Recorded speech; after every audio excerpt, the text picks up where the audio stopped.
Welcome to Akhand Vidyashram, the first institute of impeccable wisdom. Today we are going to talk about Shailputri, the first incarnation at the birth of goddess Durga or Mata Vaishno Devi. And it is the first Chaitra Navratri, the day today, and is the first stage of spiritual science. आज हम अखंड विद्याश्रम के माध्यम से शैलपुत्री जो पहली माता है और आज चैत्र नवरात्रि का पहला दिन है, वो स्पिरिचुअल साइंस का पहला स्टेप है, वहां से शुरू करना चाहता हूं। आज ये वीडियो मैंने बहुत दिनों के बाद बनाया है। इसके बाद आप इम्पेकेबल विजडम जो मैंने एक्सपीरियंस की है, जो माता वैष्णो देवी ने मुझे दी है, जो जानकर experimentally mathematics, physics, chemistry, medical sciences 64 art के माध्यम से जो मैंने सीखा है, जाना है, पहचाना है, वही वीडियो आप इसके बाद देखने वाले हैं। पहले स्टेप में स्पिरिचुअलिटी होगी और दूसरे में साइंस और तीसरे में कल्मिनेशन होगा। आज के बाद ये वीडियोस अपने आप में एक मिसाल बनने वाले हैं जो दुनिया के हर इंसान को बाद में देखना चाहिए, पढ़ना चाहिए और जानना चाहिए, जिसमें दुनिया में अखंडता आ सकती है। अब चलते हैं पहले पॉइंट, जो फर्स्ट एक्सप्लोरेशन जो अनट्रूथ से ट्रूथ तक है। मैं मानता हूं जब भी हम पैदा होते हैं हमें अज्ञान होता है, हम कुछ नहीं जानते, अविद्या को जानते हैं, अज्ञान को जानते हैं, इग्नोरेंस को जानते हैं। उससे सच्चाई तक समझने के लिए जो सबसे बड़ी प्रेयर मुझे नजर आती है वो है अस्तो मा सद्गम्य।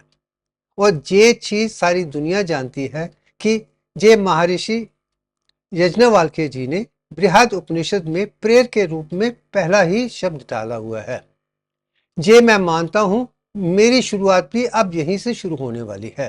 अब आ जाते हैं कि an exploration of the genuine truth, जो सत्य है, अखंड है, अखंड तक पहुंचने के लिए सत्यमेव जयते है, जो सत्य ही आनंद है, सच्चित ही आनंद है, जो हर तरीके से संपूर्ण है, ज्ञान, विज्ञान, प्रज्ञान है, सारे सत्य के साथ ही जुड़े हुए और सत्य तक पहुंचने का ही सबका यही प्रयत्न रहता है।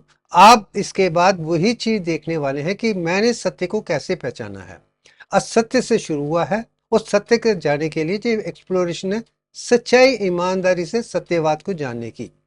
दूसरा है, इसके आधार पे मैंने सारे आर्ट्स एंड साइंसेस, जैसे 64 आर्ट्स एंड साइंसेस जो मैं मानता हूं, हम इंसान अक्सर एक ही आर्ट को लेके अपने आप में गर्व करते हैं। और मैं मानता हूं सृष्टि को समझने के लिए 64 आर्ट्स एंड साइंसेस हैं, वो अगर समझ आ जाएगी तो भी आप संपूर्ण हो सकते हैं, अखंडता आ सकती है। नहीं तो आप अधूरे होंगे।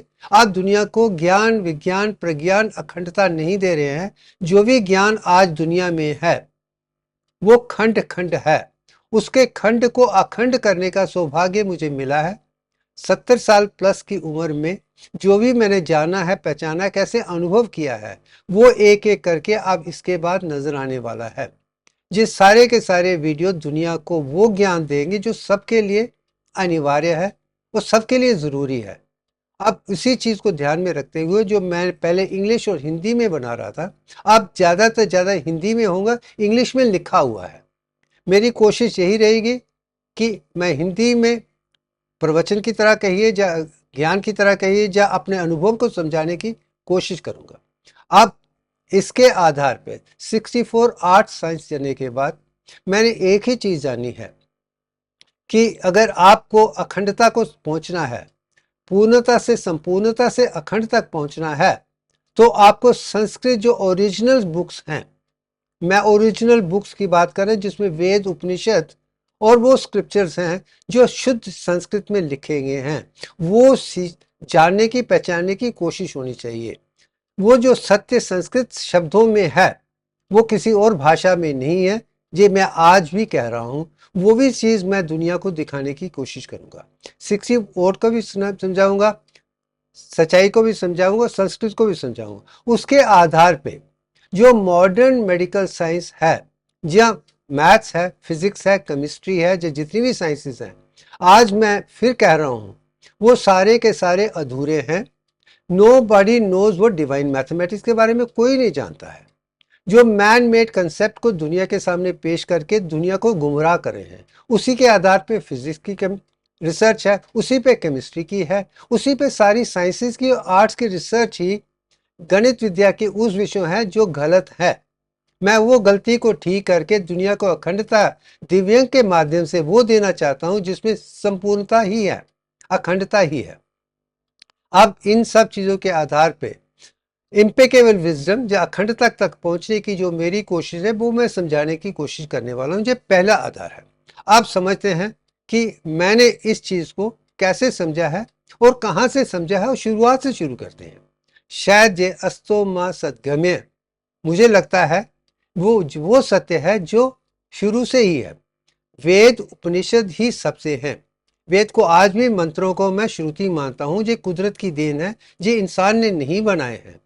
और संस्कृत की भाषा में समझ कर वो शब्दों का जो सदुपयोग किया है वो भी अनिवार्य है। जब मैं अस्तों की बात करता हूं, जो अ है, इसका मतलब गलत है, सत्य से दूर है। और सत्य वो है जो सत्य है। वैसे ही स को भी वैसे ही इस्तेमाल किया है। पुत्र बेटा है, सपुत्र अच्छा बेटा है, यही एक जीवन का। और कपुत्र बुरा बेटा है। ये दोनों अद्वितीय और द्वितीय दोनों हमारे अंदर ही हैं। हमारी आत्मा हमें सच्चाई की तरफ ले जाएगी, और जो हम उसके खिलाफ जाते हैं, उसके विपरीत जाते हैं, वही गलतियां करने के कारण बन जाता है। मैं उसे ही द्वितीय समझता हूं। अब इन सब चीजों को ध्यान में रखते हुए हम शब्दों को भी समझने की कोशिश करेंगे, और मैंने कैसे समझा है, उसको ज्ञान को कैसे समझा है, मैं वही समझाने की कोशिश करूंगा। अब चलते हैं। मैं आज भी मानता हूं कि दुनिया का सबसे पुराना जो पुस्तक है जो सबके लिए जरूरी है वो ऋग्वेद है। और ऋग्वेद में वर्स 10 खास करके इसलिए जरूरी क्योंकि शुरुआत कैसे हुई थी, उससे आगे क्या हुआ है, इसका वर्णन इन 7 श्लोकों में ही है। और ये 7 श्लोकों में जो पहले शब्द में भी मैंने यही लिख दिया है कि यहीं पे अश्वमा सत्कर्मे का लिखा हुआ है। जो इसे समझ लेगा तो समझिए आगे चलना हमारे लिए आसान हो जाएगा। वो सत्य इसी में छुपा हुआ है, पहले में छुपा है। जो सब सत्य और असत्य दोनों एक ही हैं। आप लोगों ने इसका कैसे ट्रांसलेट किया, मैं उस विषय में नहीं जाना चाहता हूं। मैं मानता हूं असत्य और सत्य दोनों ही दो साइड के पहलू हैं। हम इग्नोरेंस से शुरू करते हैं और करते चलते हम सत्य तक पहुंचते हैं। जो इग्नोरेंस और उसको गलत समझना गलत है। हम जब भी पैदा होते हैं ज्ञान लेके नहीं आए, उसके बाद एक एक करके हम समझते हैं।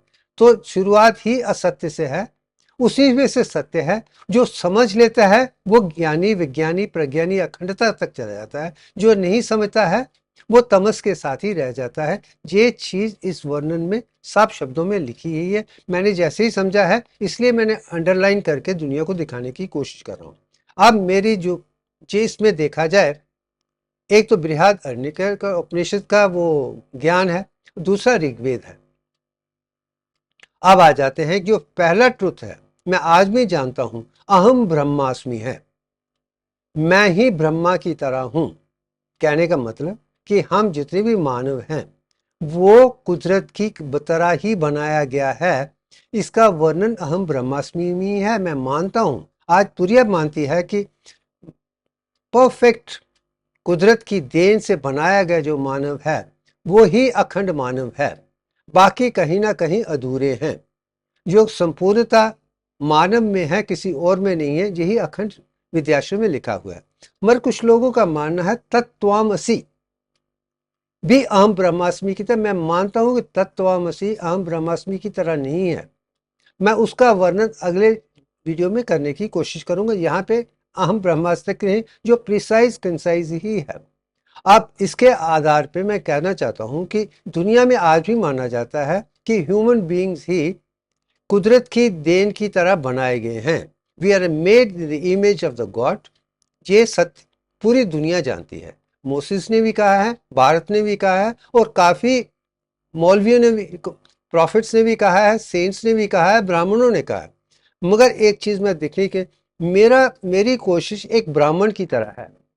जो वो ब्राह्मण है जो निरंकार निर्गुण ब्राह्मण को जानता है। मैं ब्राह्मण, निरंकार निर्गुण ब्राह्मण दोनों की से उस लेवल से ही दुनिया को समझाने की कोशिश कर रहा हूँ। बीच की कोई भी शाखा के साथ मेरा वर्णन नहीं है। नीचे से लेकर ऊपर तक 100% तक, सेंटम तक, वही कुदरत की देन है। उसी अखंडता को दुनिया को दिव्यांग के माध्यम से मैं समझाने की कोशिश कर रहा हूँ। अब आ जाते हैं कि नीचे का एक पिक्चर है जिसे हम स्पाइरल गैलेक्सी का पिक्चर देखते हैं। आप इस पिक्चर में देखिए, आप 10.34 को स्पाइरल देख सकते हैं। अब मेरा मानना है दुनिया कुछ भी 11 बात करें, जो असली डायमेंशन हैं वो 10.34419 ही हैं।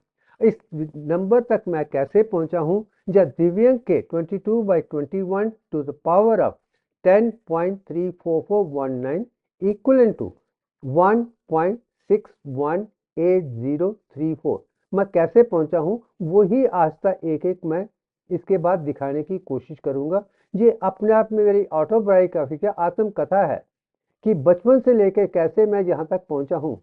70 साल की तपस्या के बाद मैं वहां तक पहुंचा हूँ, मगर मेरा लक्ष्य अहम ब्रह्मास्मि को पहचानने का और कुदरत के उस विषयों को जानने की कोशिश, जिसे जानकर दुनिया में अखंडता आ सकती है। ये दुनिया की लड़ाई जड़ाई सब अज्ञानता के साथ जुड़े, क्योंकि हमारा ज्ञान ही अधूरा है। अब आ जाते हैं इंट्यूटिव इंटेलिजेंस, सच्चाई की तरफ जाना। मैं समझता हूं कि एक मानव के लिए आसान है, क्योंकि हमारा जो ह्यूमन ब्रेन है मोस्ट इवॉल्व ब्रेन है। ऐसा ब्रेन किसी और जानवर में या एनिमल में या प्रोडक्टिव में नहीं है। सिर्फ ह्यूमन माइंड पर्टिकुलर जो इंटीग्रेटेड है उसमें इसका परफेक्ट उदाहरण है। और मैं इतना जानता हूं, एक स्टेटमेंट बना रहा हूं कि दुनिया का कोई भी न्यूरो साइंटिस्ट जो ब्रेन के न्यू कॉर्टेक्स के आउटर 3 लेयर्स हैं, मैं साफ शब्दों में कह रहा हूं, न्यूरो, इस पिक्चर को मैंने ही बनाया है, आप मेरे सिग्नेचर भी देख सकते हैं, मुझे जो आउटर 3 लेयर्स हैं उसका वर्णन, उसका फंक्शन क्या है, न्यूरो साइंटिस्ट भी नहीं जानते। इसलिए न्यूरो साइंटिस्ट भी अधूरे हैं। मैं किसी भी न्यूरो साइंटिस्ट को संपूर्ण नहीं कहता कि उन्होंने अभी तो रिसर्च शुरू भी नहीं की है, उसको ही रेक्टिफाई करने का काम भी मेरा है। अब आ जाते हैं कि जनरल इंटरनेट, जो आप दुनिया गूगल को देख रही है, इंटरनेट को देख रही है, आई क्लाउड को देख रही है। मेरा मानना है जैसे वो चैट जीपीटी है या ओपन एआई है, जितने भी जो मीडियम्स हैं, जो भी ज्ञान दुनिया को मिल रहा है, सारे के सारा अधूरा है। वो वही चीज दिखा रही है जो डिप्लोमेसी के तरीके से या डेमोक्रेटिक सिस्टम के तरीके से मेजॉरिटी ओपिनियन में है। मैं आज भी मानता हूं democratisation of education is not my cup of T. मैं कहता हूं मैं तो ना डेमोक्रेट हूं ना डिप्लोमेट हूं, मैं एक ऑटोक्रेट हूं, एक डिक्टेटर हूं, जो सच्चाई को दुनिया के सामने पेश करने की, इसमें किसी किस्म का कोई भी इंटरफेरेंस किसी से नहीं है। मेरा और मेरी माता वैष्णो देवी, मेरी अंतरात्मा और परमात्मा, इन सब का मिलन से जो मैंने पाया है, जिसमें किसी किस्म का कोई भी कंप्रोमाइज किसी दूसरे के साथ है, मैं वही समझाने की कोशिश कर रहा हूं। इसलिए अब इसमें मैं कह रहा हूं कि 3 जो आउटर लेयर्स ऑफ न्यूकॉर्टेक्स हैं, वो उसे आकाश कोश या आइनोस्फीयर का एंटीना मानता हूं। जैसे हम रेडियो में मानते हैं, एफएम है, एएम है या टीवी है, जो भी है, इंटरनेट है, उनका एक सोर्स से इंफॉर्मेशन आती है।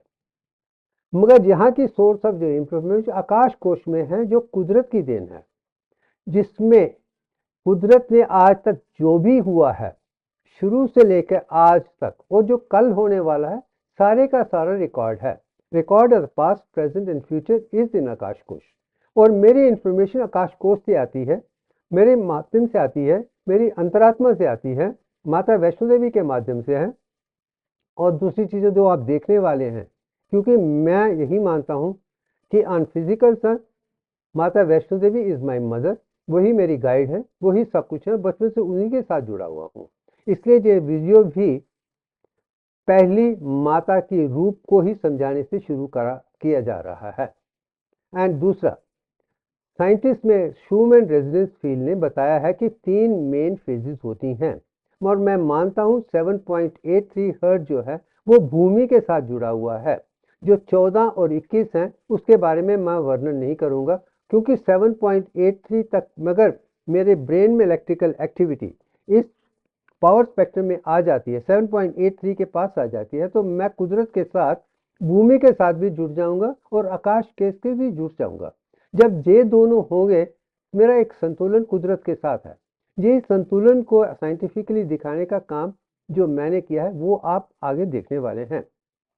अब आ जाते हैं जो इम्पेकेबल विजडम है, जिसमें हर किस्म की सच्चाई है, कोई किसी कमी नहीं है, वो इस वीडियो में है, जो मेरा वीडियो है, जो चेटनाड हॉस्पिटल में मैंने लिखा हुआ है।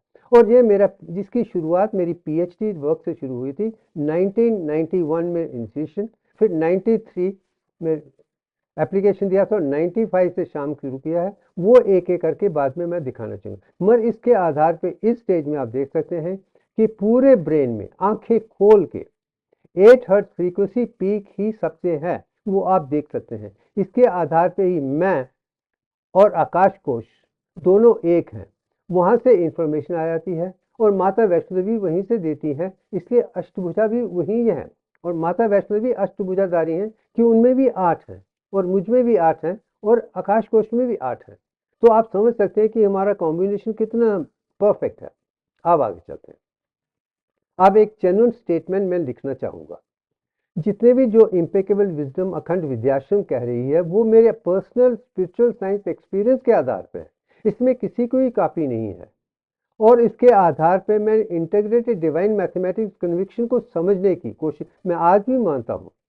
अगर आपको सच्चाई ईमानदारी चाहिए तो मैथमेटिक्स ही दे सकता है। कुदरत ने हर चीज़ को मैथमेटिक्स से बनाया है और मदर ऑफ साइंसेज भी मैथमेटिक्स है। जो दिव्यांग को जानता है वही कुदरत को जान सकता है। बाकी सब जितने भी मैथमेटिकल डिफेक्ट्स हैं, मैं यही कहने की कोशिश कर रहा हूँ। और ये भी कहना चाहता हूँ कि जो भी मैं इसमें लिखा किसी की कॉपी नहीं है, वही लिखा है जो अनिवार्य है, ज़रूरी है, आवश्यक है अखंडता के लिए, जिसमें किसी किस्म की कोई गलती नहीं है। मैं वही समझाने की कोशिश कर रहा हूँ। और ये चीज़ मैं आज भी मानता हूँ। अगर आप ऋग्वेद में चले जाइए तो काफ़ी लोगों का मानना है कि जो शुरुआत है शून्य से हुई है, ज़ीरो से ही है, वो अंतरात्मा है, वही डॉट है, वही ज़ीरो है। हम वहीं से शुरू करके इसको आगे समझने की कोशिश करेंगे। तो जो है 10वां पात्र ऋग्वेद का, उसी से शुरू होता है, शून्य से शुरू होता है और वहाँ से शुरू होकर दिव्यांग 2015 तक पहुँचने का जो पूरा सफ़र, वो मैं समझाने की कोशिश करूंगा अगले वीडियो में। एक एक मैं पहले भी दिखा चुका हूं, मगर अब एक ऐसी किताब की तरह पेश होने वाला है जो अपने आप में सारी दुनिया के लिए एक संपूर्ण अखंडता का प्रतीक बनेगा। इसलिए सोर्स मैं यही कहूंगा कि गॉडेस दुर्गा और महिषासुर से हम शुरू करेंगे। मैं आज भी मानता हूं दुर्गा जी की क्रिएशन अपने आप में एक मिसाल है और उन्हें ही ईवल को, गलतियों को ठीक करने का सौभाग्य दिया गया है। जितने भी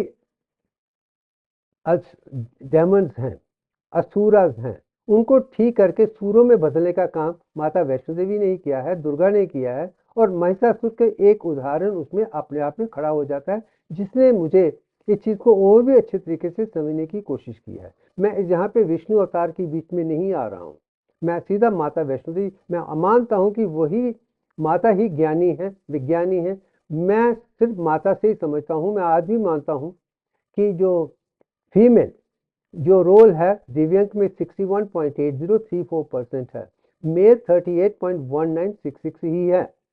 तो देवियां ही, शक्ति ही ज्ञान, विज्ञान, प्रज्ञान, अखंडता को दे सकते हैं। मैं यही दिखाने की कोशिश, उसके आधार पे माता वैष्णो देवी या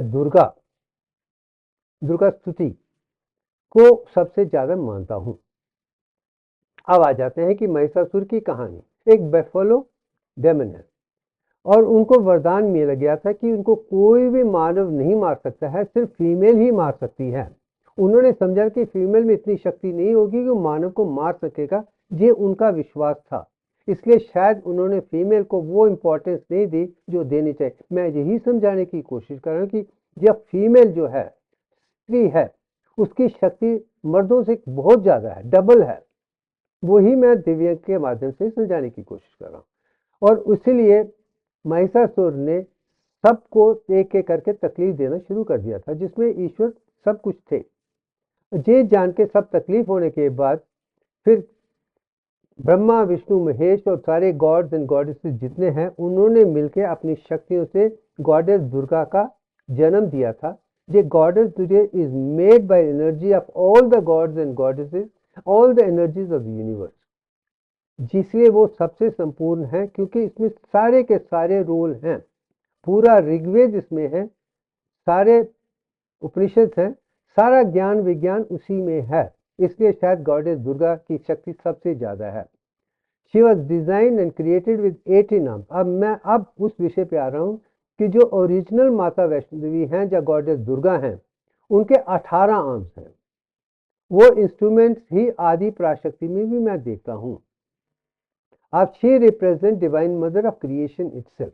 ये एक स्टेटमेंट है, शायद मैंने इस तरीके से आदि पराशक्ति को और गॉडेस दुर्गा को एक नहीं देखा है।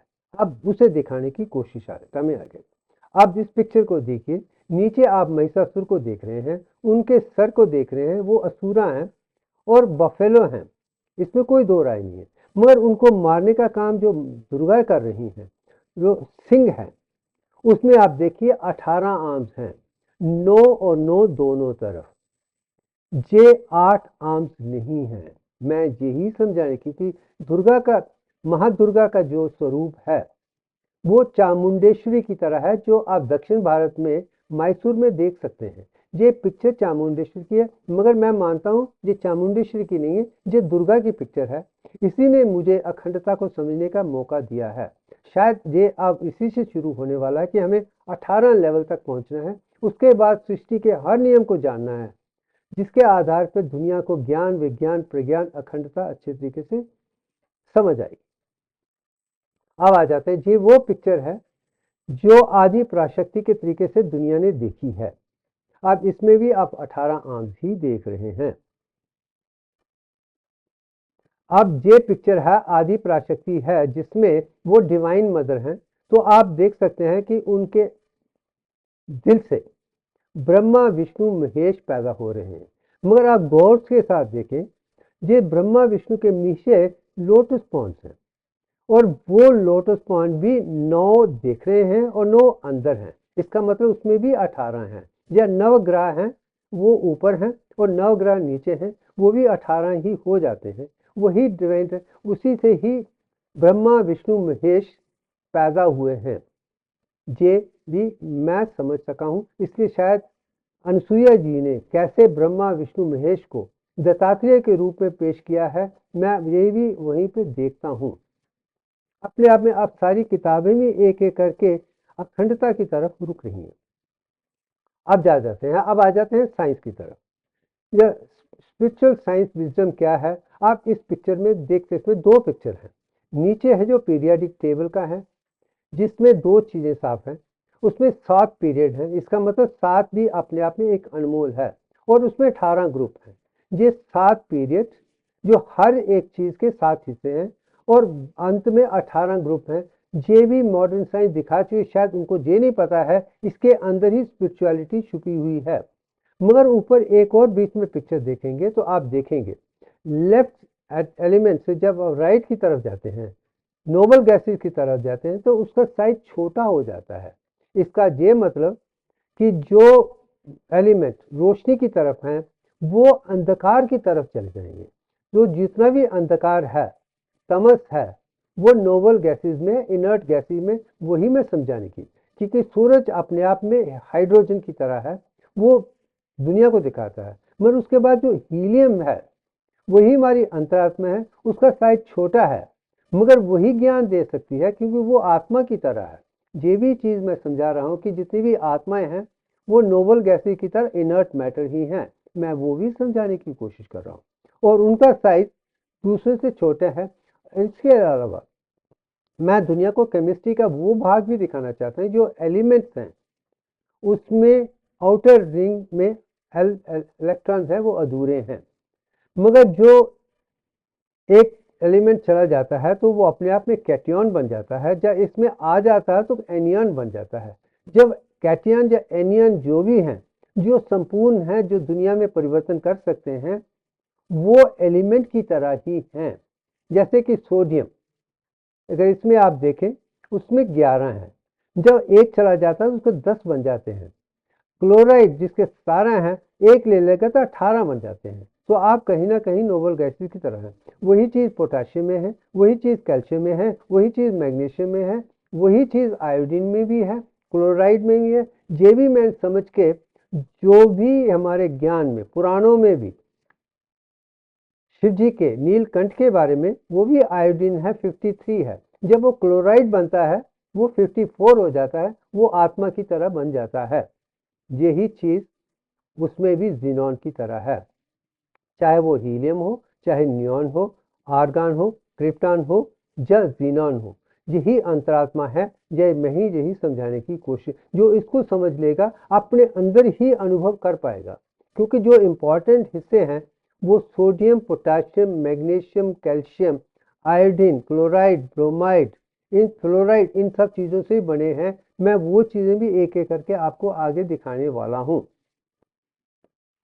अब आ जाते हैं कि जो वॉइस ऑफ साइलेंस की जो बात, और मेरी जो आवाज़ है, मैं वही तरह मैं अपनी अंदर की अदिति की आवाज़ को सुन सकता हूँ। वही चीज़ मुझे आज यहाँ तक लेके आई है।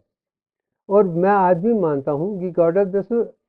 अब हम आ जाते हैं स्पिरिचुअल साइंस की तरफ कि ये कैसे, जो जो भी है, इवल पे राइट का आभार होना चाहिए, यही है।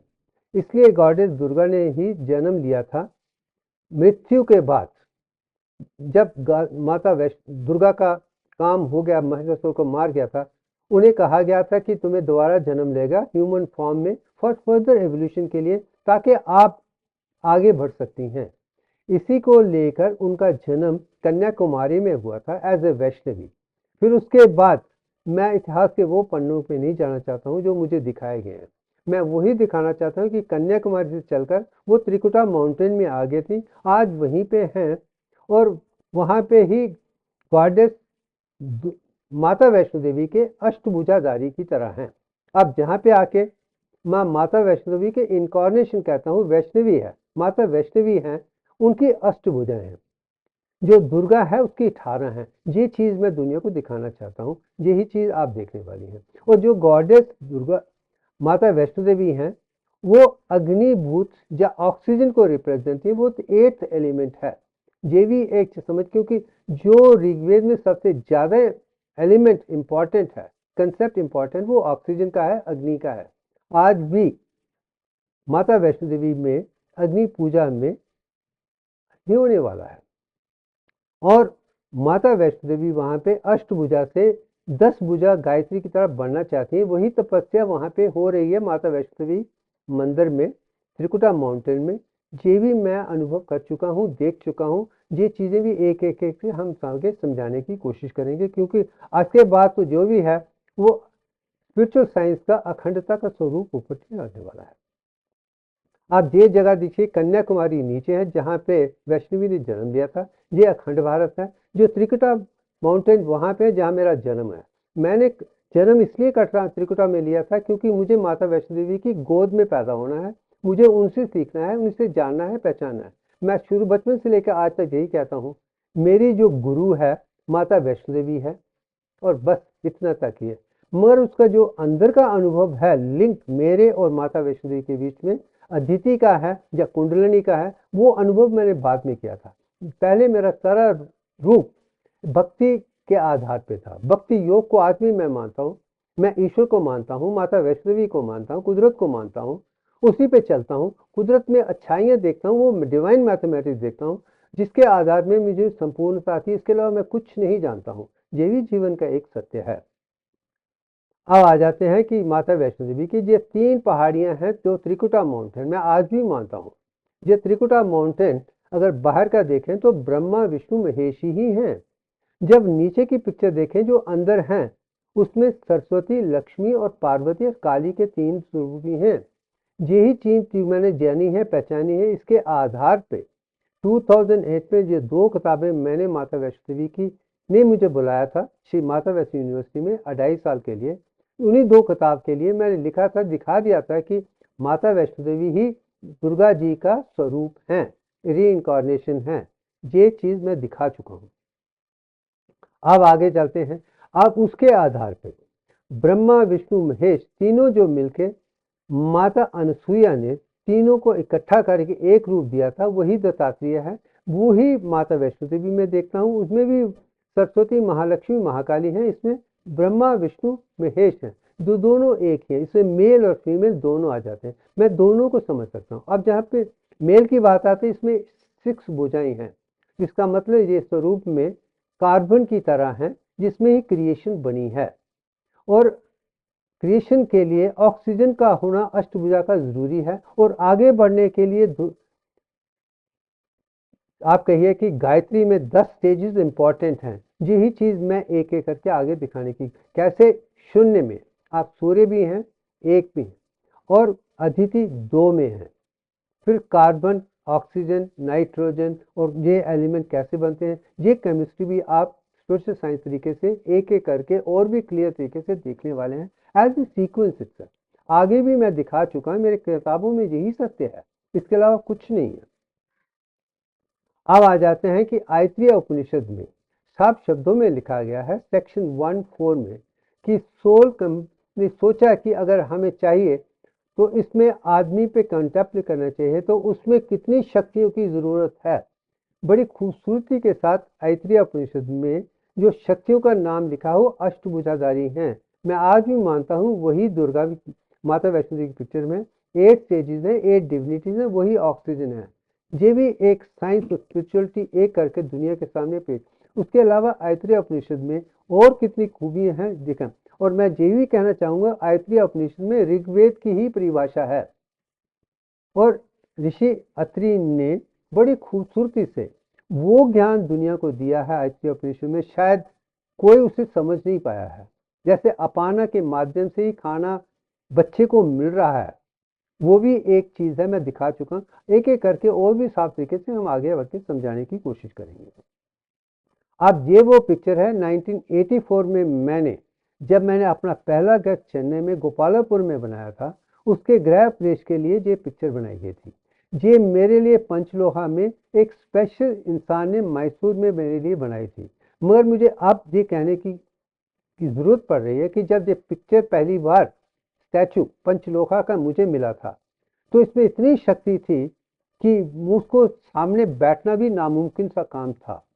उसके बाद मैंने क्रिएटर को, जिसने बनाया था, उनको वापस कहा था, मैंने कहा था इनके कान में बाले डाल दीजिए ताकि वो शक्ति कम हो जाए, कि इतनी शक्ति कोई इंसान नहीं ले पाएगा, मैं ले पा रहा हूँ, मगर दूसरों के लिए आसान नहीं होगा, इसको थोड़ा सबड्यू करके उसके बाद ही इसके लेके। उसके बाद 1984 में जो मेरा गृह प्रवेश गोपालापुर में हुआ था, आज भी मुझे जानता हूँ कि वो भी 10 अगस्त 1984 ही था। उसके बाद इसके आधार पे जो मेरे अनुभव वहाँ पे भी हुए हैं, फर्स्ट पैनिक अटैक भी 31 अक्टूबर 1984 में हुआ, जो मेरा पहला अनुभव है कुंडलिनी योग का, या उसको कुंडल समझने का। ये सौभाग्य मुझे मिला है, मगर मुझे खुशी है कि ये अनुभव के साथ मैं दुनिया की तरह भड़का नहीं, इसमें कोई कैसे मेरे अंतरात्मा ने मुझे दिखा दिया कि तुम्हें और भी संपूर्ण बनना है, तुम्हें पक्का वेजिटेरियन बनना है, ब्राह्मण बनना है, no alcohol, no drugs, no medicine at all, no tranquilizer, कोई भी ऐसी चीज जो कुदरत को खराब कर सकती है मुझे नहीं लेनी है। ये अनुभव मैंने 84 में ही मैंने कर दिया था, और तब से यहाँ तक पहुँचे पहुँचे बहुत बढ़िया 40 साल का सफर है। मगर ये इनिशिएशन के पहले की बातें हैं, वही चीज मैं एक एक करके बाद में आपको दिखाने वाला हूँ। अब आ जाते हैं कि सेकंड जो एक्सप्लोरेशन इंटर ट्रुथ की है, पहले की जो है वो सच्चाई की है। मैं मानता हूँ अस्तो मा सत्यम तक मैं पहुंच चुका हूँ, अज्ञान से ज्ञान तक पहुंचा हूँ, मगर जो इनर ट्रूथ तक पहुंचने के वो तमसो मा ज्योतिर्गम, जो अंदर है उसमें तमस है, डार्कनेस है, उससे रोशनी तक जाने के लिए आपको अंदर ही महसूस। इसलिए मैंने कहा था कि जो अदिति है वो अपने आप में अंधेरे आपको रोशनी दे सकती है, मैं यही समझाने की कोशिश कर रहा हूँ। इसके आधार पे मैं समझ सका हूँ कि जो आत्मा है वो शून्य है, वही एक जीरो की तरह है। अब आ जाते हैं, इसका वर्णन ऋग्वेद में भी साफ शब्दों में है। आप जैसे मैंने नृत्य किया, उसका पहला शब्द ही तमस है। तो जो ऋग्वेद में कुछ लोग कहते हैं इसको समझ नहीं पाते हैं, मैंने असलो सदगम को भी दिखाया है और तमसोमा ज्योतिर्गमय भी उसी में दिखा रहा हूँ। जो संस्कृत को समझ सकता है, जानता है, वो ज्ञान संपूर्ण है। मगर आजकल लोग कहते हैं कि इस वर्णन को किसी को ही नहीं समझ पाए, क्योंकि इतनी क्षमता के लिए आपको पहले संस्कृत को जानना है, मगर वो संस्कृत को जानना जो कुदरत ने बनाई है। आप जो लोगों के कहने ज्ञान से कुछ नहीं होने वाला, जो मैं ही दिखाने की बात कर रहा हूँ कि जो किताबों में लिखा है, जितनी भी किताबें हैं सारी की सारी मुझे अधूरी नजर आती हैं, क्योंकि जो आपका अनुभव नहीं है तो आप संस्कृत को समझ ही नहीं सकते हैं। यही सत्य है। अब आ जाता है आत्मा इनर्ट मैटर, मैं दिखा चुका हूं, इसलिए हमारा जो इंडियन डेफिनेशन है अखंड भारत का है कि आत्मा को कोई जला नहीं सकता है, काट नहीं सकता है, डिसॉल्व नहीं कर सकता, डिस्ट्रॉय नहीं कर सकते। ये एटर्नल है, ब्लिसफुल है, सच्चिदानंद है, ओमनीसिएंट है, ओमनी प्रेजेंट है, ओमनी प्रेवलेंट है। यही चीज आत्मा के बारे में हम जानते हैं, इसमें कोई दो राय नहीं है। मगर साइंटिफिक एविडेंस के देखा जाए तो इनर्ट मैटर ही है, जो कोई रिएक्ट नहीं करता है, फॉर्म कंपाउंड विद एटम्स नहीं बनाता है, can not be burn, cut, dissolve and destroy. तो साइंस में और आत्मा में, इनर्ट मैटर और आत्मा में कोई अंतर नहीं। मैं यही समझाने की कोशिश कर कि सोल ही इनर्ट मैटर है, अदिति ही पहला अंतर जो है। मेरी पहली आत्मा जो है अदिति है, हीलियम 4 है, जिसका जो सूरज के अंदर में हाइड्रोजन इसमें बनाई गई है, मैं उसकी बात कर रहा हूँ। अब आ जाते हैं कि आदित्य की तरफ। आज मैं चाणक्य विषय में मानता हूं कि दुनिया का जो भी ज्ञान आपको सीखना है वो सूर्य भगवान से ही आप सीखते हैं। आदित्यो ब्रह्मते आदेश, यही वो ब्राह्मण, साकार ब्राह्मण है, यही टीचिंग है। जो आदित्य को समझ पाएगा, हीलियम अदिति को समझ पाएगा, वही आगे बढ़ पाएगा। ये ज्ञान भी मुझे मिला है अनुभव के आधार पे। जो मैं बाहर की दुनिया में देखता हूँ तो यही देखता हूँ कि मैं अपनी सूर्य भगवान की तरह बनना है। मेरे गुरु सूर्य भगवान हैं, उन्हीं से सीखना है कि अगर मुझे डिसिप्लिन बनना है, कैसे बनना है, टाइम डिसिप्लिन है, देना है, सीखना है, जाना है, पहचानना है। सूर्य भगवान की सारी खूबियां मुझ में हैं, शायद इसलिए मैं सत्य को समझ पाता हूँ। जो सूर्य भगवान की तरह है वो एक्सटर्नल वर्ल्ड को आसानी से समझ, क्योंकि एक्सटर्नल वर्ल्ड पूरे का पूरा सूर्य भगवान आदित्य पे ही अनुभव है। अब आ जाते हैं गॉडेस अदिति। जो अंदर है, जो मेरा अंदर है वो हीलियम 4 के साथ है। वो मेरा अंदर का जिस्म जो है वो गॉडेस अदिति के माध्यम से है। जिसी चीज का वर्णन वेदों में ये कहा गया है कि दाक्ष की माता और बेटी, यही है जो लोग समझ नहीं पाए हैं। और उपनिषद में कहा है कि आदित्य की माँ और बेटी दोनों ही अदिति हैं, और यही समझ सकते हैं अदिति ही सूर्य भगवान में बनी है, वही हमारी अंतरात्मा है, उसी से ही सब कुछ है। जो भी ज्ञान विज्ञान चाहिए हमें अदिति से ही मिलने वाला है। शायद इसलिए मैं इसको समझकर दुनिया के सामने पेश कर रहा हूँ। इसलिए मैं कहता हूँ कि ह्यूमन सोल जो है, अंतरात्मा है, जो कुंडलिनी है, वो अदिति ही है। तो let us be precise and concise to the point कि अंतरात्मा अदिति है। हम उसके साथ जुड़ जाएंगे, हमें अंदर का पूरा ज्ञान हो जाएगा, और बाहर हम आदित्य को समझेंगे, फिर माता वैष्णो देवी को समझेंगे, और गॉडेस पार्वती को समझेंगे, दुर्गा को समझेंगे, और कहीं ना कहीं आदि पराशक्ति को समझ लेंगे तो हम में संपूर्णता आ सकती है। ये डिफरेंट लेवल्स हैं। पहले अदिति को समझने के बाद ही आप गायत्री को समझेंगे, उसके बाद ही आदि पराशक्ति या दुर्गा को समझेंगे। यही मैं समझाने की कोशिश कर रहा हूँ। अब आ जाते हैं कि जो स्टेटमेंट अदिति अदित्य अदिता का ये है, जो मैंने स्टेटमेंट कहे हैं वो यही है कि जो रिएक्शन सोलर सिस्टम के अंदर है, मैं वही समझाने की कोशिश कर रहा हूँ। कैसे 4 एटम्स ऑफ हाइड्रोजन हीलियम 4 में बदल जाते हैं। बस अब आ जाते हैं कि थर्ड स्टेज में हम जो भी पैदा हुए हैं हम मर जाएंगे, इसमें कोई दो रहे। जो भी पैदा हुआ है मानव उसको मरना है, मगर मरने के बाद भी हम इमॉर्टल हो सकते हैं। यही चीज मृत्युर्मा अमृत गम्य में लिखा है। महर्षि यज्ञवाल की यही कहा है कि हम मौत से अमृत बन सकते हैं। हमारा अब सवाल जो लोग पैदा होते हैं, हम कैसे अमृत बन सकते हैं? मृत्यु हो जाएगी इसका ये मतलब नहीं कि हम अमर नहीं होंगे। आज भी मैं इतने हजारों सालों के बाद मैं इन सब का वर्णन, आज भी वो दुनिया में अमृत हैं, उनका ज्ञान अमृत है। तो मैं यही कह रहा हूँ कि अगर आपका ज्ञान विज्ञान प्रज्ञान अखंडता की तरफ है, पूर्णता की तरफ है, तो आप हमेशा जीतते रहते हैं। और मैं यही कह रहा हूँ कि मैं सबसे ज़्यादा मानवता की तरफ से देखूं, ज्ञान की तरफ से देखूं, तो मैं आज भी मानता हूं महर्षि यज्ञवल्क्य जी को, जो को मैं सबसे ज़्यादा मानता हूं कि जो ज्ञान विज्ञान की परिभाषा उन्होंने दी है, स्पिरिचुअल साइंस डिवाइन मैथमेटिक्स उन्होंने दिया है, वो किसी और ने नहीं दिया है। वो संपूर्णता जो आप यजुर्वेद में या बृहद उपनिषद या उनके काम से जुड़ते हैं, वो अपने आप में अनमोल है, इसमें कोई दो राय नहीं है। मगर जब आपका ज्ञान विज्ञान प्रज्ञान अखंडता दुनिया के सामने आपकी मृत्यु के बाद भी आपको जीवित रखता है, यही चीज इसमें लिखी हुई है। इसलिए ज्ञान विज्ञान प्रज्ञान अखंडता जरूरी है, वही मोक्ष है, वही हमेशा के लिए रहेगा। हर इंसान को मरने से पहले वो काम करना चाहिए जिसके लिए वो हमेशा हमेशा के लिए याद रहेंगे। आज मैं जो कर रहा हूँ, जो दुनिया को दे रहा हूँ, दुनिया मुझे हमेशा याद करेगी। इन्होंने ही सारे ही मैन मेड कंसेप्ट, मैथमेटिक्स हो, फिजिक्स हो, केमिस्ट्री हो, मेडिकल साइंसेज है, सबको ठीक करके दुनिया के सामने वो ज्ञान दिया है जो सबके लिए जरूरी है। उन्होंने अखंडता को दुनिया के सामने पेश किया है।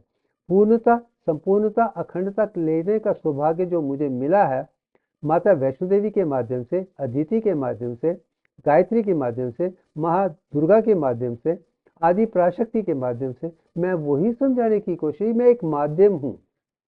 जो भी मुझे दिया गया है, मुझे समझेगा कि दुनिया के सामने पेश करने का यही सौभाग्य मेरा है। अब आते हैं कि इसका वर्णन ऋग्वेद में भी है। आप उसमें देख सकते हैं, उस जो मैंने अंडरलाइन उस ध्यान से पढ़िए तो आपको लगेगा इसका वर्णन ऋग्वेद में भी है। तो तीनों का वर्णन जो बृहद अन्य उपनिषद में है, ऋग्वेद में भी है, और जो यजुर्वेद में लिखा है वही इन सब चीजों में है। अब बृहद उपनिषद में मृत्यु का शब्द का कैसे इस्तेमाल किया है वो इस श्लोक में है कि पैदा होने से पहले जो भी चीज थी वो तमस में नहीं थी, वो मृत्यु फॉर्म में थी। Mean it was an dead matter, mean उसमें कुछ था मगर वो एक्टिव नहीं था। तमस भी वही है और मृत्यु भी वही है। उसमें एक्टिविटी लाने का काम जो सौभाग्य है, वो शायद मैं समझता हूँ कि जब कुंडलिनी एक्टिव हो जाती है, इसका मतलब आप शैलपुत्री की तरफ हैं तो जागरूकता हो गई है। अब मैं आ गया हूँ शैलपुत्री पर, और शैलपुत्री मीन जो बेटी है, और डोगरी में शैल का मतलब अच्छी बेटी है, सा के साथ है तो अच्छी है। अच्छी बेटी सपुत्री है, जो पहली है, जो अच्छी कन्या है, संपूर्णता की तरह है, उसमें कोई लक्ष्य खराब नहीं है, यही है। अब आगे चलते हैं। अब स्पेस बिफोर जो है ऋग्वेद में यही लिखा गया है कि उसमें अंधकार का इस्तेमाल किया गया है, तमस का इस्तेमाल इनर्शिया का है, मगर उसे मृत्यु फॉर्म में जो दिया, शायद मृत्यु फॉर्म में मुझे आसान हो गया है कि बृहद उपनिषद में ये है। इसके आधार पर मैंने ये देखा है कि शायद वर्णन हम आइसोमर नियॉन 21 की हो रही है, वो गायत्री का प्रतीक है, जिसमें 10 इलेक्ट्रॉन्स हैं, 10 प्रोटॉन्स हैं और 11 न्यूट्रॉन्स हैं। उससे ही दुनिया बनी है। शायद ये भी अपने आप में एक मिसाल है दुनिया के लिए। अब आगे चलते हैं। अब इसी चीज को डार्कनेस बिफोर क्रिएशन जो है, जैसे मैंने कहा था, एलिमेंट लेफ्ट से राइट की तरफ जाते हैं। जब हम नोबल गैसेस में आते हैं तो वो अंधेरे में आ जाते हैं, क्योंकि पूरी सारी शक्ति अंदर ही है। उसमें प्रोटॉन न्यूट्रॉन सब ज्यादा हैं, बाहर कुछ भी बाहर नहीं जा रहा है। इसका वर्णन मैंने ये भी कहा है कि ये सब गैसेस हम जब सिग्नल में डालते हैं, जब तक कि चार्ज नहीं होगा उसमें अंधेरा ही होगा। वो क्यूबिकल स्ट्रक्चर को मैं दिखा चुका, जागे चलते चलते और भी हम डिटेल में समझाने की कोशिश करेंगे। ये तो एक इंट्रोडक्शन है आपको दिखाने के लिए क्या क्या देखने वाले हैं। ये तो शुरुआत है, पहला अध्याय है। अब आ जाते हैं गॉड माता वैष्णो देवी। अदिति से हम गॉडेस, ये नियॉन 21 है, वही चीज मैंने स्पाइरल में शुरू में दिखा था, 10.34419 है। ये 10 नहीं है, 11 नहीं है, 10.3। ये चीज मैं भी डीएनए में भी दिखा चुका हूँ कि उसमें जो स्पाइरल हैं 10.344 के हैं, और उसको 21 पर 34 की रिशो वही है। वो आगे चलते मैं समझाऊंगा। माता वैष्णो देवी की पिक्चर में जो लोटस है वो अपने आप में ब्रह्मा जी को दिखाता है। जो 10 भुजाएं हैं वो विष्णु जी की तरह हैं, जो 5 हेड हैं वो शिव जी की तरह हैं। ब्रह्मा विष्णु महेश तीनों मुझे वहीं पे आती हैं, वहीं सरस्वती है, वहीं लक्ष्मी महाकाली है, मुझ में तीनों के तीनों हैं। उसके अलावा भूमि भी है, आकाश भी है। जो 5 वही हैं, वो भी एक एक करके मैं समझाने की कोशिश करूँ। और जब न्यून 21 की बात आती है तो उसमें 10 प्रोटॉन्स हैं, 10 न्यूट्रॉन्स हैं और 11 न्यूट्रॉन्स हैं। यही शायद दोस्ती आगे जाके काम करती है। अब आ जाते हैं कि क्रिएशन जब हुई, जिसे हम बिग बैंग की कहते हैं, अब दुनिया माने ना माने, नियॉन 21 मिलकर ही रोशनी बनी थी, एनर्जी बनी थी, वो नियॉन 22 थी। फिर वो कैसे कम होते हुए 10 स्टेजेस में आते हुए पंचभूतों के माध्यम से हाइड्रोजन तक आई है, ये दिखा चुका हूँ।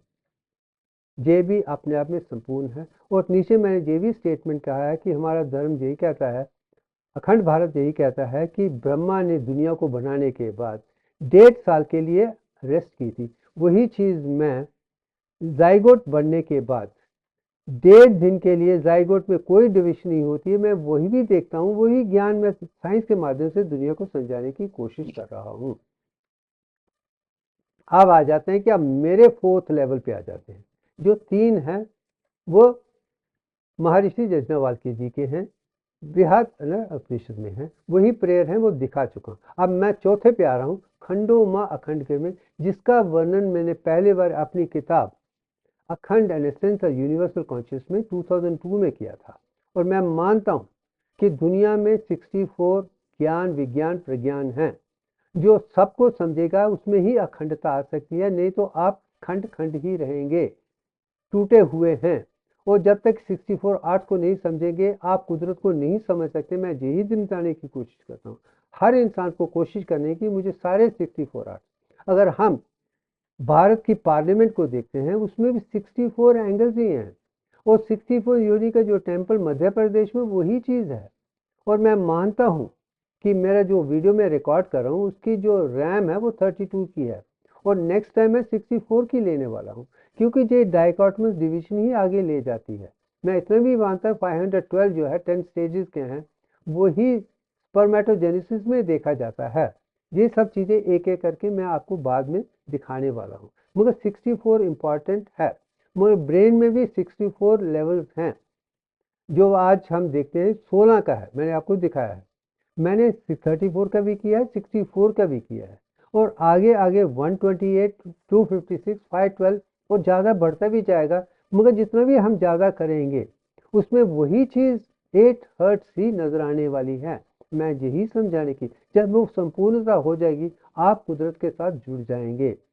जो मेरा पीएचडी का सौभाग्य है, जो शुरू हुआ था, उसने दुनिया को वो ज्ञान दिया है जो सबके लिए अनिवार्य है।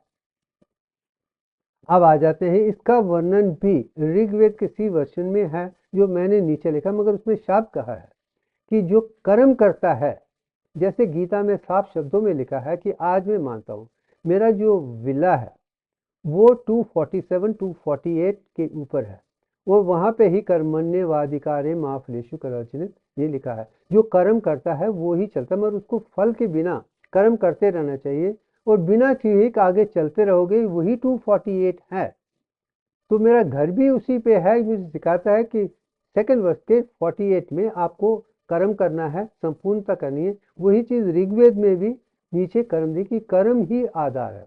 जैसे मैंने पहले 3 में कहा था कि ये भक्ति योग के आधार पर, अब ये कर्म योग के आधार पर मैं कर्म, भक्ति और कर्म दोनों को लेके आ गया हूँ।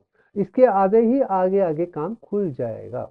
ये 2 आधार, जो फाउंडेशन है, भक्ति योग और कर्म योग के हैं, फिर बाकी चीज़ें बाद में ही आती हैं। अब आ जाते हैं कि जो फर्स्ट स्टेप है, इसमें हम देखते हैं कि मैंने देखा है कि दुनिया के ज़्यादा लोग जो अपने जीवन में बड़े सक्सेसफुल हैं वो 6% ही मैक्सिमम करते हैं, ज़्यादातर ज़्यादा 1-2% तक ही है। और कहते हैं कि आइंस्टाइन 11% का है, और मैं मानता हूँ कि मुझे तो 100% चाहिए। और जिस दिन मैं 100% तक चला जाऊँगा उसका मतलब मैं संपूर्ण हूँ। शायद ये 8%, जो 8 हर्ट्ज है, वो 100% को ही दुनिया के सामने पेश करने की एक कोशिश है, और मुझे खुशी है कि मैं कर पाया हूँ। तो इसमें हॉरिजॉन्टल, वर्टिकल और इंटीग्रेशन तीनों का जरूरी है। इसलिए शायद मेरा जो ऑब्जेक्टिव है वो कर्म योग पे ही है कि कर्मों से ही आप आगे बढ़ते हैं, बिना कर्म किए कुछ नहीं करते। कर्म करते करते आपको गलतियां भी होंगी, वो गलतियों से सीखना, आपको दूसरा रिपीट नहीं करना है। जो कर्म योगी है वो ही दुनिया में कुछ कर पाएगा। जो खंड से अखंड की तरफ जाएगा तो उसको कर्म करना पड़ेगा, और उसका आधार अगर भक्ति पे है, जैसे मुझ में है। अनलाइक अदर साइंटिस्ट को भक्ति नहीं है, वो ईश्वर को नहीं मानते हैं। मैं माता वैष्णो देवी को मानता हूँ, ईश्वर को मानता हूँ, परमात्मा को मानता हूँ, ईश्वर प्राणदिनी को मानता हूँ। शायद इसलिए मेरे लिए कर्म और भक्ति दोनों मिलकर मुझे यहाँ तक पहुँचाई है, क्योंकि यही आधार है। अब आ जाते हैं 7 पिलर्स ऑफ विजडम की बात करता हूँ। मैं जहाँ भी मान जाता हूँ कि वो 7 जो है, 7 है। सत्य धर्म सबसे ज्यादा है, अद्वैत में है। भक्ति दूसरा है, अर्थ कर्म और मोक्ष तीसरा है, ज्ञान विज्ञान प्रज्ञान की चतुर्थ लेवल है, विज्ञान साइंस विद्या पंचम पे है, प्रज्ञान यंत्र विद्या छठा है, अखंड गणित विद्या सातवां है। और जब तक कि अखंड गणित डिवाइन मैथमेटिक्स तक नहीं पहुंचते हैं, आप सत्य तक नहीं पहुंच पाते हैं। मैं यही दुनिया को समझाने की, कैसे मैंने एक एक करके अखंड गणित के माध्यम से, दिव्यांग के माध्यम से सत्य को दुनिया के सामने पेश किया है कि कुदरत ने इसी के आधार पर पूरी सृष्टि को बनाया है, सारी परफेक्ट चीजों को ऐसे ही बनाया है। मैं रिलेटिव वर्ल्ड में नहीं जा रहा, मैं एब्सोल्यूट विजडम की बात कर रहा हूँ। मुझे उन लोगों से कुछ नहीं जिन्होंने अनुभव नहीं किया, मुझे उनसे कुछ लेना देना नहीं, मगर मैंने जाना है, मैं वही शेयर करके दुनिया को बताने की कोशिश कर रहा हूँ। अब आ जाते हैं मेन विषय पे, शैल पुत्री। अब इसके ऊपर ये मैं आज अंत में दिखा रहा हूँ। अगली बार जो दूसरा लेवल है उसमें शुरू होगा, जिससे पहला है और दूसरा यहाँ से शुरू हो गया। उसके बाद मेरी ऑटोबायोग्राफी एक एक करके उसके बाद बचपन से शुरू होने वाली है। तो आप आगे चलते हैं। हम शैलपुत्री, जैसे मैंने कहा, शैल मीन अच्छी बेटी है, वो कन्या है जिसमें मेल और फीमेल दोनों है। आप हम भी जब माता वैष्णो देवी की पूजा करते हैं तो कन्या पूजा करते हैं, और कन्या पूजा इसमें कि उसमें मेल और फीमेल दोनों हैं, उसमें क्रिएटिविटी बहुत हाई है। मैं आज भी मानता हूँ कि जो बेटियां हैं, छोटी हैं, मेंस्ट्रुएशन से पहले, वो अपने आप में संपूर्ण हैं।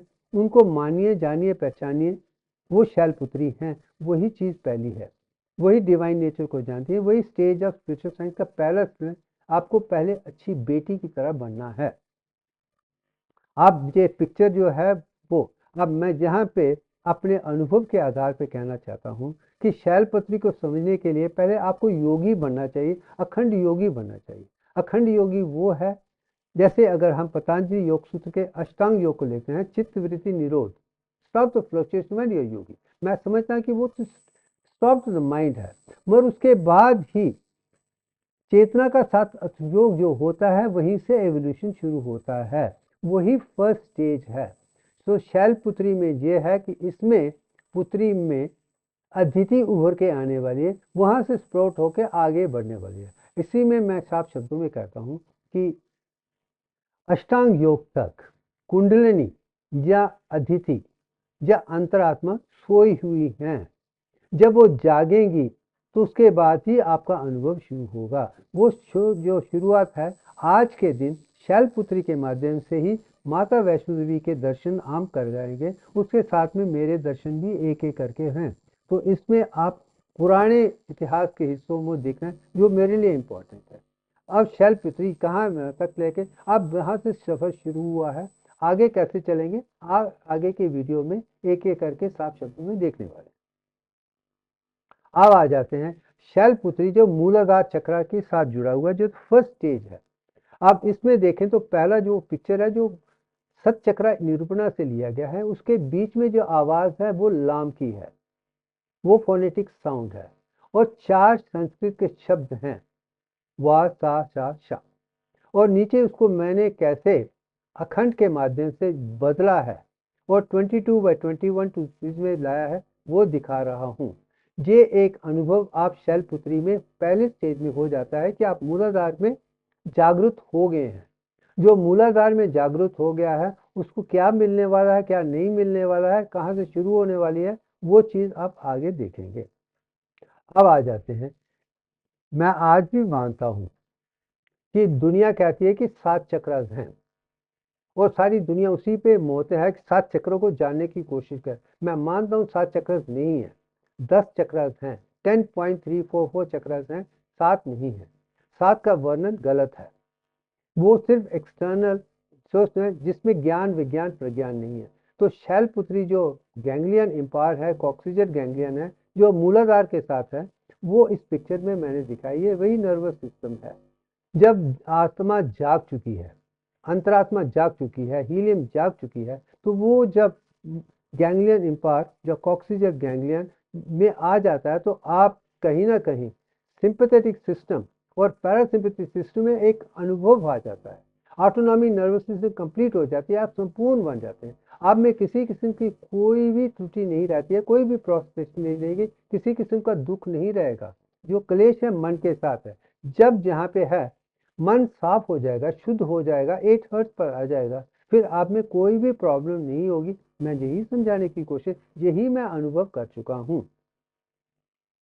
अब आ जाते हैं कि अब इसके आधार पे, जैसे अदिति जो मूलाधार में सोई हुई है, जब जाग जाती है तो आपको वो अनुभव शुरू हो जाएगा।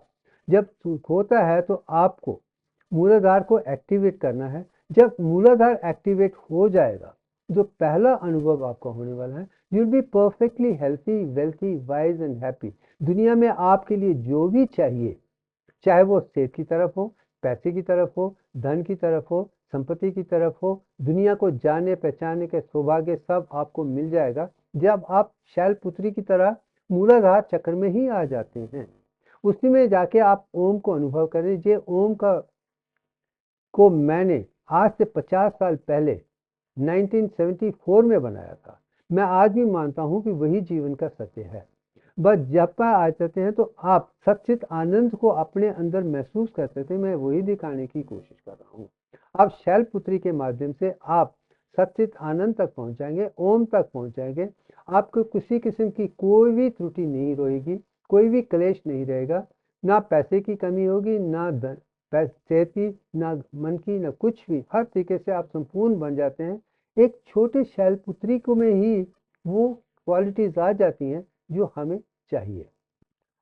आप अंत में आ जाते हैं। ये जितना भी ज्ञान है मैंने सारा अंत में इसी में डाल दिया है। आज इसके बारे में हम बात नहीं करेंगे। मैं समझता हूँ कि आज तक मैं ऑलमोस्ट 1 घंटे का है। मैं समझती हूँ कि इंट्रोडक्शन बहुत बढ़िया हो गई है। अब इसके आधार पे हम कैसे एक एक करके आगे चलते हैं, मैं समझता हूँ वो दुनिया के लिए एक अनमोल ज्ञान होने वाला है जो आज से शुरू हो रहा है। इसके बाद वो अखंडता मेरे जीवन की सत्य और असत्य के बीच में, तमस और नित्य के बीच में अनमोल सारे के सारे अखंड से अखंड तक चलने का जो सौभाग्य है, मैं वो दुनिया को दिखाने वाला। चलते हैं आगे, एक एक करके कैसे बढ़ते हैं आगे वीडियो में हम देखेंगे। Thank you very much. ये मेरा सौभाग्य है कि मैं अपने अनुभव के आधार पे जो मैंने महसूस किया है, जो गलतियों को देखा है, उसको डेमोक्रेटिक डिप्लोमेटिक से उठकर एक सच्चे इंसान की तरह, एक मानव की तरह सच्चाई से पूरे ज्ञान विज्ञान को दुनिया को देने की कोशिश करो, जो आप एक एक करके पूरी दुनिया में देखने वाले हैं। अजय तो शुरुआत है, आगे आगे देखिए, बहुत मजा आएगा। Thank you very much.